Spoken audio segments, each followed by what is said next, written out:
Okay, we're gonna do something today that pretty much everybody should be doing. If you're a runner, if you work out on a regular basis, or if you are just sitting too much, we need to be doing this. This is called myofascial release, okay? It's just a form of a self-massage. And the idea is that if your muscles are not moving properly, then your joints will not be moving properly. That can lead to aches and pains, yes, but more importantly, it can lead to serious injury. So go grab, if you have a foam roller, grab it. If you don't, it's all good. Grab a tennis ball and come back and join me, okay? So press pause, go get those things and come back. Okay, I'm assuming that you've gotten them. So first thing we're gonna do, bottom of the foot, okay? So I'm sitting down right now, but you can stand up and do this. You can sit on a couch or on the chair, and it's just like it sounds. You're literally just rolling your foot around on the ball.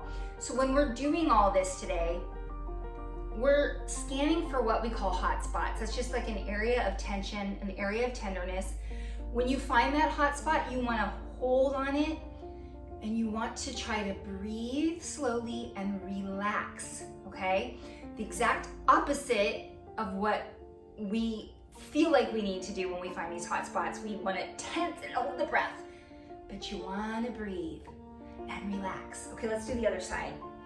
So as we're going through this today, as I mentioned, we're scanning for what we call hot spots, all right? So when we do an area, if you don't feel anything, then just feel free to move on. Get to know where you hold tension, because you're going to notice that there's certain spots where you tend to hold tension. Those are the spots that you want to really hone in on. So we do the bottom of the feet, and like I mentioned, especially for the runners, this can help to avoid plantar fasciitis. It can help with your ankle mobility. So a really important one to do. Don't neglect your feet, because that's where it all starts, right? Feet, and then works its way up. All right, next thing we're gonna do is the calves. So if you have a foam roller, you're simply going to place one leg on the foam roller, put the other foot right on top to give some pressure. You can roll side to side. If you want, you can kind of lift up your booty off the ground and kind of roll this way here. I like to do this flat part here first, and then do this meatier part up here. Now let's move into the tennis ball. So if you have the roller, you're doing what I just showed you. If you don't, great idea, which I should have gotten before I started filming, like a big book or a couple of books. You could use a yoga block if you have one. But putting the ball on top of one or two books or a yoga block. And then you're literally just gonna place, just like we just did, place that leg on top of the ball. Other foot goes right over where the ball is. And then same thing, we can just kind of move it around. We can go side to side, we can make little circles. One thing I like to do for this though, when I'm using the ball, so I just make circles with my foot, okay? If you're doing this with me right now, you're like, whoo, Nelly, yeah, you feel it. Then we're gonna flex the foot and slam the foot. Flex and slam, flex and slam, okay? Let's move the ball up a bit. So right up into that really meaty part of the calf, the other foot goes right over the top. We make circles with our foot, a few one way, a few the other way, and we're gonna flex and slam, flex and slam, okay? So either one is great. Let's rock out the other side, put the ball down lower, other foot goes right on top, we make circles. So if you're using the ball, you could do this method. If you're using the foam roller like I showed you, just putting the roller under your calf, and then you can kind of like rock side to side on the roller. You can lift up your butt, slide. It's kind of a nice core workout too. All right, so putting it up here now, this meatier part of the calf, the other foot goes over, circles. Are you breathing? You're not holding your breath, right? Breathe slowly. Flex and slam. Good job. So let's move on to shins, because that's a big issue for a lot of people is shin splints. So you could foam roll your shins a little bit, you know, kind of just like this.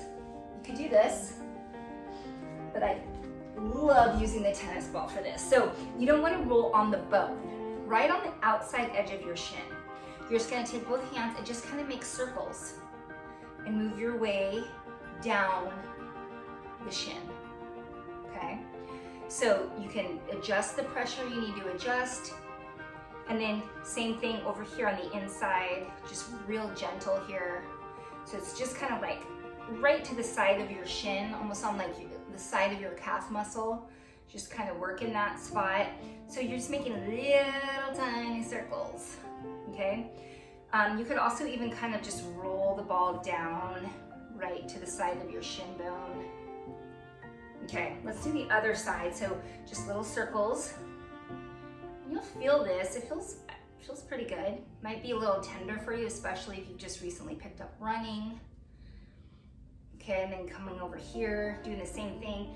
So when you're on the outside of the shin bone, it's just to the right. When you come on the inside, you need to kind of move in farther, okay? So we want to avoid the bone.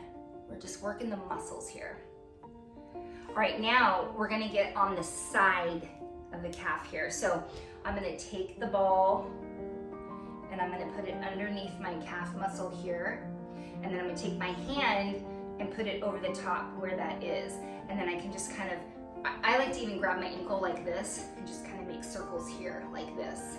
So again, the ball's not on my shin, it's back over here on the muscle part of the calf, okay?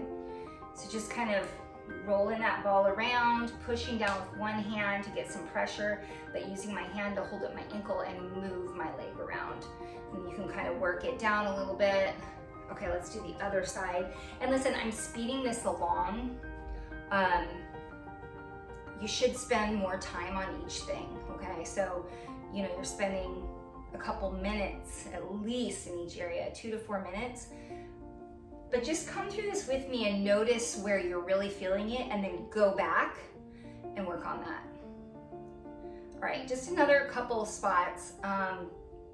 The next spot I want to do is the piriformis, all right, because this gets really jacked up. So that's the muscle right through here in your glute. So you are going to, if you're using a ball, you're just going to sit on one cheek. Okay, so I'm kind of, see how my knees are kind of shifted over the side. I have it under one glute cheek. I'm gonna just kind of roll around, okay?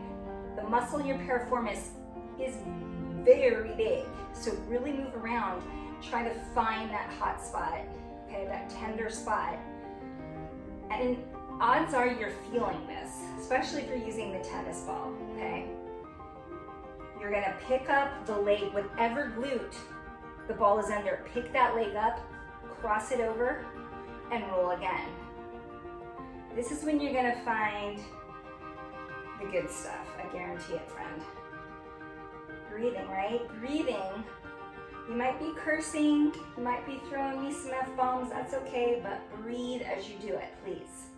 Now, if you're using a foam roller for this, and listen, the foam roller is a little less intense, so if you have both, and that's just too much for you, then come to the foam roller. Same thing, I'm gonna sit on the roller, I'm gonna roll a little bit, bottom leg I'm gonna pick up, and I'm gonna roll some more. And again, same idea, when you find that hot spot, you're gonna stop and hold, breathe, okay? So let's go ahead and switch sides. So whichever device you're using, the ball, the foam roller, just remember to breathe, so important. If you're holding your breath and you're tightening, this is not doing you much good at all, probably not any good at all. So let's breathe, let's relax. Remember the bottom leg, so whatever leg's on the bottom, the glute cheek that you're working on, that's the leg you want to pick up and cross over. And again, the foam roller is going to be a little less painful on this one, so if you're just starting doing this and you're really having a lot of pain with the ball, try a roller. And if the roller you feel like you could take more, then you want to move up to the ball. Okay. Next what we're gonna do is the IT band. Those of you that have taken my classes, I can hear you yelling all the way from over here. The IT band, ah! Okay, so here we go. We're only gonna do 2 more spots, guys, okay? We're gonna do IT band and then our TFL, and then we'll be done for today. So the IT band, it goes right through here. So you never wanna roll across the top of your knee. So I'm literally gonna fall off the foam roller. I'm literally just gonna roll to right above my knee. I like to roll right down the side of my body, but then I also like to shift my hips forward a little bit and roll that way, because the IT band kind of twirls through your upper leg. It doesn't go straight up and down. So kind of hit it from all angles. So you can do that with the tennis ball. And listen, if that's really painful, I'm gonna tell you, it is for most people. You're not alone. Okay, so you could take the tennis ball and just kind of with one hand on top of the other, and then just kind of do this. So if the foam roller is way too painful for you, then use the tennis ball. Literally the exact opposite of when we do the piriformis. So in this case, the tennis ball is gonna be a little less painful. Now if you wanna go all gusto, you can roll on the tennis ball. I don't know many people that can do this without an insane amount of pain. So the ball's under my leg, and I'm just kind of rolling on the tennis ball. So it might be a little bit too intense. So I wouldn't go there unless you feel literally nothing with the foam roller. Okay, last thing we're gonna do is the TFL. Now, 2 ways to do that. The TFL, you feel your hip bone, okay? So feel your hip bone, move down a couple inches and then move out to the side a little bit. You'll feel almost like a little pocket there with some muscle. You can just kind of massage it, just like this if you want. You could take the tennis ball and just kind of push down and make little circles right there, okay? That's option 1. If you're not getting enough from that, option 2 is to literally foam roll on the tennis ball. So same thing, kind of just find your hip bone, move down, and then, okay, it's right here, that TFL. I'm gonna put the ball there, and then I'm literally just gonna roll onto it and just kind of roll around. So, you know, making those circles, and again, if you find, okay, right there, I feel it, then you're just gonna stop and breathe. That's when you're gonna get the release. Sometimes you'll actually feel a release, and it's just amazing. Okay, so we foam rolled the bottom of the feet with the ball. We did our calves. We did our shins. We did piriformis, IT band, and TFL. All right, I think that's enough for today, don't you? Great job. Start doing that, please. Of course, if you have questions, let me know, but really take this seriously, okay? Your recovery is just, if not more important than your actual workouts, because if you're not moving well, then you shouldn't be moving often, okay? All right, thank you for joining me. It's been great to see you, and I will see you next time, okay? Bye for now.